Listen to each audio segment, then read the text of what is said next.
Contrary to most opinions, I do have a heart and I do feel for people. And I also have a heart for Miss Chapman, and I feel for her what she is going through. But as the saying goes, you pay the cost to be the boss. Part of being the boss is if you make a monumental mistake like she did, the cost of that mistake means the termination of your job and possibly your career. Now, I'm not perfect, and I have made some monumental mistakes in my life. And I had to pay for them in one way or another. So this is not about anybody's character, or is it personal? The bottom line is it is about our kids. Miss Chapman is a proven professional.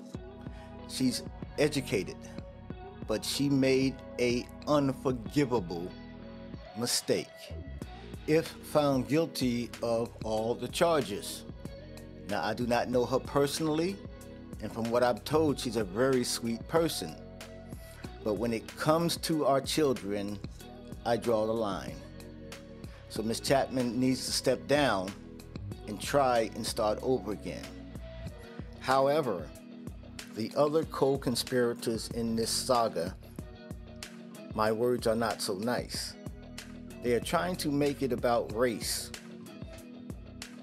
and that they're coming after him because he is black, when the main issue is an adult did not do her job and follow the law. It is not about somebody's personal character. It is not about one man, and especially if that man is egotistical. Now, they may be coming after him because he is black. I'm not denying that. But I will also say that he asked for it. And God revealed that there's something else going on than what we see. There are other forces at work here than what we see. And so when you are pursuing justice, let's make sure that those that are pursuing justice are not obstructing justice when they pursue justice. So we have to be the watchtower. We have to be the ones watching to make sure that what's happening in Atlantic City is just. And what we have seen, and the reason why we as brothers came out, because what we have seen is unjust. And Dr. King said this: injustice anywhere is a threat to justice everywhere. But the bottom line is, it is not about him. In part, the main reason why people are upset is because a principal didn't do her job, as I said before. And that's basically what it comes down to. So why are we trying to shift the attention somewhere else? Where we shift our attention to, they are just as guilty if found guilty. It's like that thing with Bishop Jakes. Everybody's talking about Bishop Jakes. Now, like I said before, I don't know whether he did it or not. What I do know is there is no proof yet. But what astonishes me, or what takes me aback, is that people don't consider the source, where all of this came from. Because if the source where all of these rumors and innuendos came from are legitimate, then they would step forward. Don't hand me about they trying to cover it up. Jeffrey Epstein, the richest man in the world, couldn't cover it up. Bill Cosby, America's dad, couldn't cover it up. Larry Nassar couldn't cover it up. Harvey Weinstein, with all of his mega influences surrounding him. R. Kelly, and soon to be added to the list, Diddy, Sean Puffy Combs. And the list goes on and on. So we have a problem in this country, I dare say the world. But it seems as if people are not concerned about our children enough. So again, I state, that it is not about one individual's political career. It is about our kids. It is only about the children. And if the children cannot trust an adult when they come to them, then we are lost, because our future is tied to our children, and our children need a safe space. They need to know that when they go to an adult, that if they tell them what happened to them, that they will first be believed. Second, they will do something about it. Now, I get it. Kids lie all the time, but there are rules and mechanisms in place to prove whether that person is lying or not. But just like in any court system, you are supposed to be taken as truthful until proven otherwise. So what does that mean? That means if a kid comes to you and says, my daddy was messing with me, you have to take that as truth. Now, back in the 60s, the mothers would throw the kid out and say she did it all, made him do that. It's not that way today. So keep it in mind that if a child comes to you, you may think that that's the worst child in the world. You have to take that child as being truthful until shown otherwise. If not, and it gets out, look what happened. You can lose your career, you can lose your job, and you can possibly end up in jail. Simply because you want to be friends with somebody and you don't trust the kid and you are a professional? Nah, that's a mistake that we cannot tolerate. I forgive Miss Chapman, but she still has to step down.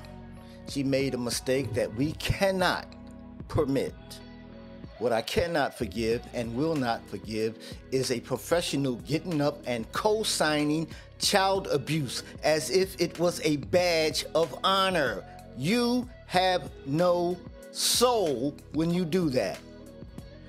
What kind of person gets up on a public platform and admit to abusing their kids? Who does that?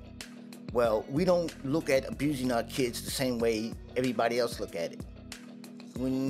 Yeah, that may be true, but common sense would say in the climate that we live in today, you don't admit that public as if it is some kind of rites of passage. Black folks beat their kids all the time. You can't say it in public, and you cannot co-sign it as being, that's the way it is, that's how we always done it, I brought him in and I'll take him out. Yeah, all right. You keep thinking like that, you're gonna wind up in jail. All right? You cannot, as a public official, get up and say that it's okay to abuse your kids. Talking about lock me up because I beat my kids.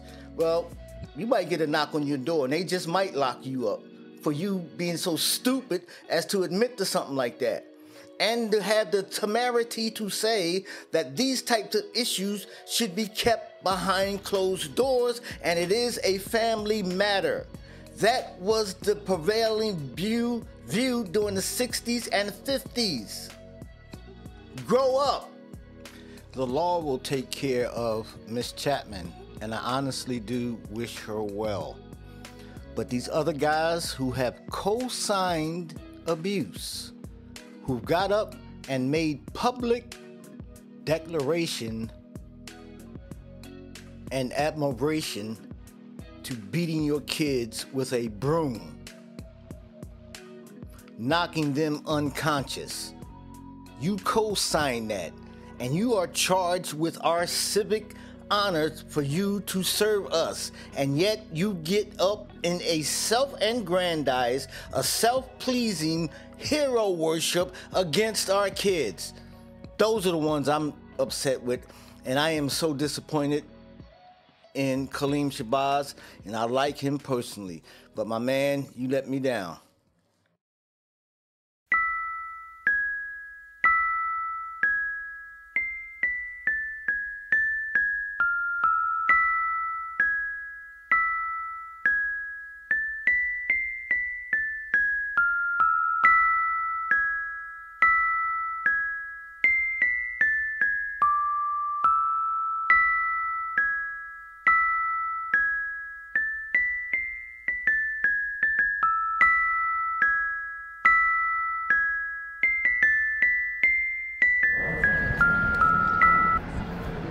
Yeah, we're here in Atlantic City, and it was a rally for the adults, but who's standing and speaking up for the children? And that's something we have been consistently doing for years. And we really don't expect them to do anything about our children and their safety and their neglect of them and their abuse of them, because they haven't been doing it all the time. And that's why we called them Forgotten Youth years ago. So, but today is National Child Abuse Month. And this blue represents the child abuse statement for the month of April. And we didn't hear no mention of our children being safe. So I want to put on the record, there's no greater sin than the abuse of power, especially when that abuse is directed at a child. During National Child Abuse Prevention Month, we stand together to prevent abuse and neglect, support brave survivors, and build strong communities and families where every child can grow up happy and safe. For far too many children across America, the violence, fear, and intimidation associated with physical and emotional abuse define their most formative years. The emotional scars can last a lifetime, making it hard to form healthy relationships, upending their futures, and perpetrating a toxic abuse cycle of abuse. We are also working to prevent abuse and give survivors the resources they need to heal and thrive. The American Rescue Plan invested $300 million in improving child protective services at the state level and in expanding local child abuse prevention programs. In 2022, I'm going to tell you who this letter is from in a minute. In 2022, I signed a bill that eliminates the federal statute of limitation for civil rights claims by survivors of child sexual abuse, so they can still pursue justice as adults. So the children that they're not speaking up for, there's no statute of limitation for new abuse. The Department of Justice also invested in children's advocacy centers across the country to help law enforcement investigate and prosecute child sexual abuse and exploitation, including acts committed online. The Department of Homeland Security is launching a government-led campaign to combat the threat of child abuse and exploitation, which will bring awareness to this growing threat. Teach children, parents, caregivers, and educators how to report these crimes and offer resources to survivors. Every child in America, and especially in Atlantic City, deserves to grow up safe, supported, and surrounded by love. This month, we remember that we all play a part in making that real. For more information on how to recognize and report child abuse or neglect, contact us and the loving people that care about the children. And now I'm going to tell you who this is from. This is a proclamation.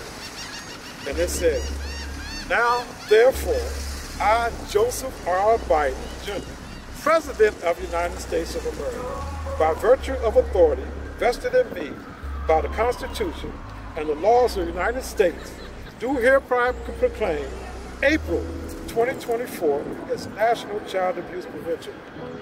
I call upon all Americans, especially in Atlantic City, to observe this month by joining together as a nation to promote the safety and well-being of all children and families, and to recognize the child welfare professionals and allies who work tirelessly to protect our children.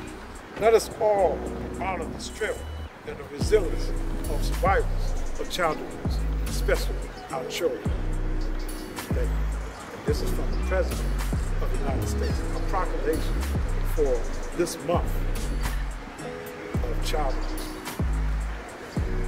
That's what it's all about.